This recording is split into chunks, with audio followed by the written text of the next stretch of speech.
it's Jona, and I am so excited to talk about the second episode of High School Musical, the series, season 3.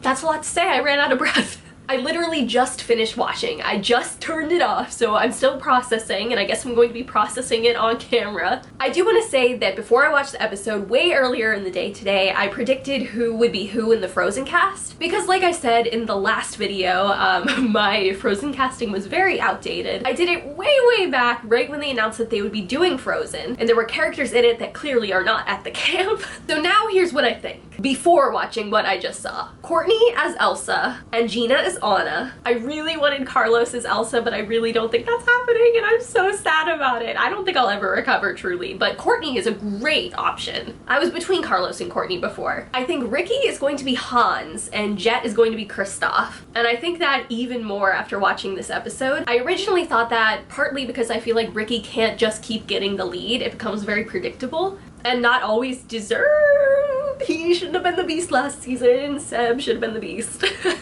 I love Ricky. And then based on the preview that we had gotten, I thought, well, if Val is casting the show, she doesn't know their history or anything. So maybe she would put him unknowingly with Gina. Hans and Anna, love is an open door. And the only reason I didn't put him as Kristoff is because I was like, there has to be something that makes Jet come out of his shell and bond with everybody.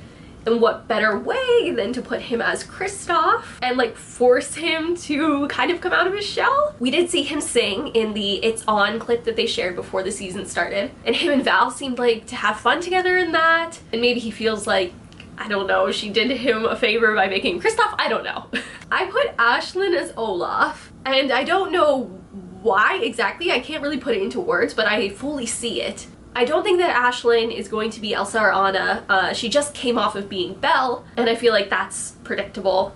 And also I feel like she's a little off this season, like she's a little off her game. Not in how she sounds and how she performs, but just like in general. So I think it would be fun to see her in a more comedic, fun, light role. So then that left Carlos, and I was like, where is Carlos? And I guess I just put him as the Duke of Wesselton, because what else would he be? Like, I don't know what else he would be. Now, after seeing the episode, I think I agree with all of my picks, but I will add that I think young Elsa will be Alex and young Anna will be Emmy. They kind of made that clear. Now we can talk all about episode 2. Right off the bat, starting off strong once again. I love when they poke fun at themselves. Talking about how the name is far too long and complicated was such a great moment. What was it, Disney Plus Frozen the musical, the series? I don't know, but it was awesome. Another very telling moment letting us know that the love triangle is on the way is when EJ brought up Ricky and Gina quickly changed the subject. And not even like accidentally, she definitely heard him and purposefully changed the subject. It was such a peaceful moment. EJ and Gina at the beginning of this episode, she had her cardigan on and they were drinking coffee or tea, and it was so peaceful and nice, and then the bugle sounded. And I am telling you, if somebody ever woke me up with a bugle, I would be furious. I don't know what it's called. Seriously, I have no idea. But the thing that Carlos had, that he was using, the steam thing, that is a real thing that people at my theater school did, like backstage and stuff. And I was always like, wow, you are fully committed. Should I be doing that? I don't know. It seems like a little much. But when Carlos did it, I was like, wow, he's such a professional and I love him. Oh, immediately in that scene, I was so excited to see more of Carlos and Ricky together after the whole In a Heartbeat thing. I was just really wanting to see more of them together and their friendship, and I hope that we continue to see more of them together. So what you're telling me, let me know if I have this right, is that Ricky knew that Frozen came out in 2013, but didn't know the names Hans and Kristoff? That doesn't add up. Did he know the names and he was just pretending he didn't? I feel like he honestly didn't know the names, but I can't tell. Maybe he was just messing with Carlos now that I'm thinking about it. But still, knowing the year that it came out, that's pretty legit. Courtney, when she was talking about the screens and camp being more rustic than she had ever imagined herself being in, that was me, that's how I feel. To some it might seem over the top, but to me it seems like the perfect right level of how people should be feeling. Sophia's solo, Balance. I really liked that song. I feel like I'm going to be listening to it a lot. I always love a Sophia solo. Or anything that she does, especially when she dances. I could watch her dance all day. She is so incredibly talented. You know, when So You Think You Can Dance needed another judge because they kicked off Matthew Morrison, they should have brought her. Oh my gosh. When I was watching the episode, I was like, I have to bring this up. I don't know what I'm gonna say about it, but I'm gonna bring it up. Ricky forwarding and rewinding, or rewinding and forwarding. What was that? I love Ricky so much, and I absolutely adore the energy that he had in this episode. It was so endearing and so fun. But that, Then we switched to Nini's storyline, which again I will say, I just wanted to stay at the camp, I'm sorry. But I did like seeing her moms again. It's always nice to see Nicole Sullivan. And that rental that they had was so nice. They must be rich. And Nini's guitar looked really expensive. I know throughout the years people have made fun of Nini's outfits, and I've honestly really never understood why. And I'm gonna say that I really liked her outfit in this. And I know people probably out there are making fun of it and won't agree with me, but I liked it. I thought Olivia looked beautiful. I'm sorry. Something that I found really weird is why wouldn't Nini's moms bring up that they were involved in music to their daughter who loves music and is pursuing a career in music? Were they just like never going to tell her about that? Because that seems really weird. Shout out to Jesse Tyler Ferguson though. He was a joy to watch. I just wanted to get back into the camp so bad. We brought up Jordan Fisher's character. Where is Jordan Fisher? I just wanted him to walk out. It would make no sense story-wise, but I just really wanted him to walk out and be like, hi, it's me, Jordan Fisher. I liked Nini's song.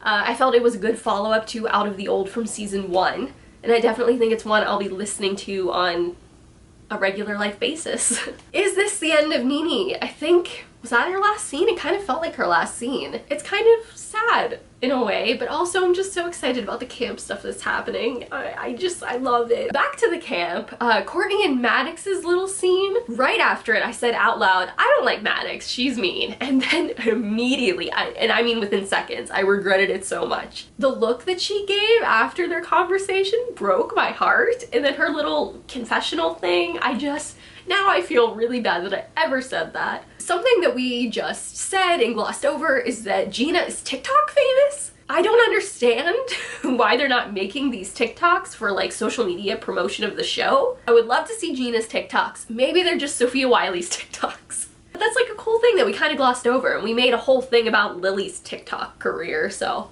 I think we can do one about Gina. I am here for Ricky and Jet in whatever form that takes, like brotherly, friendship, love. No, seriously, whatever form it takes, I love it. I am here for it. It's my favorite. Oh, okay, I have a note here.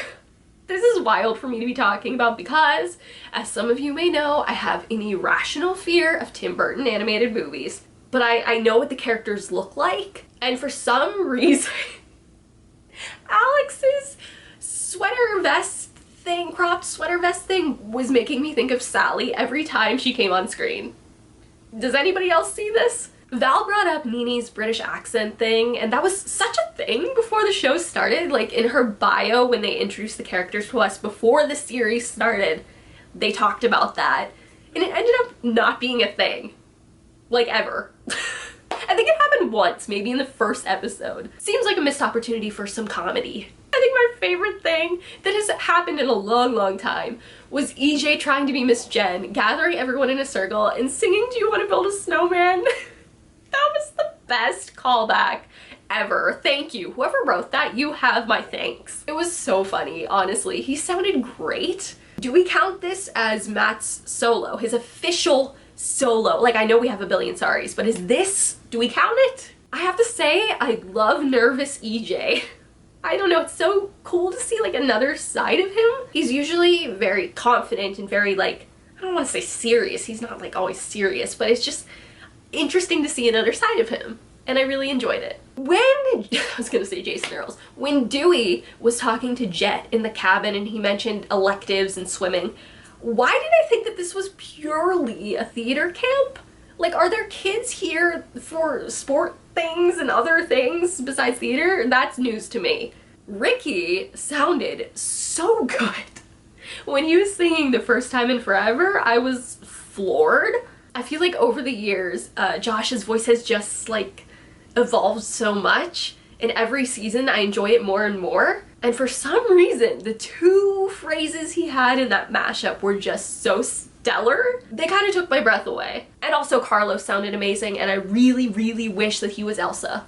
Maybe it can still happen. I feel the dream fading away and I'm so sad. When whoever it was, I was writing a note so I don't remember, but whoever suggested reading lyrics as a monologue, no. I hated doing that when I was in theater. It was the worst. Because like no matter how hard you try, you always speak in the cadence of the lyrics and it sounds so unnatural and it feels unnatural and it's the weirdest thing. And you could even kind of tell like when Courtney was doing it, like despite how talented she is, she was still speaking like in a rhythm. Oh, it's so frustrating. So if they had said that, I would have been like, sorry, I'm out. Let's face it, I would have been out the second I walked into the camp and saw nature. Ricky being so supportive of Jet just warmed my heart. Like it gave me that Christmas magic in August. You know that feeling?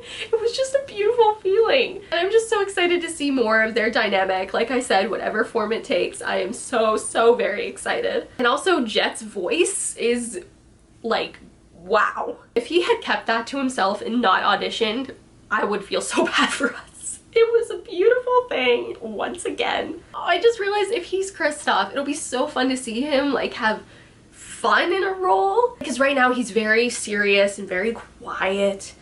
But can you imagine him singing Reindeer Better Than People once he like warms up to everybody? It'll be so good. Carlos clearly misses Miss Jen. I miss Miss Jen. I hope that Val like allows him to be part of the process. I mean, I guess how much will she be like in charge moving forward? She did cast it, but from what I remember from what we heard before the season, she's a choreographer. So I'm sure EJ will let him like have a say and stuff because he is such a driving force behind the scenes. Oh, and back to Maddox and Courtney. Like not using Courtney's skills for makeup and costuming is seriously not good. I was trying to find the words. It's not good. It's not smart. I wrote in my notes, did EJ just smolder like Flynn Rider / Eugene Fitzherbert? What show are we doing?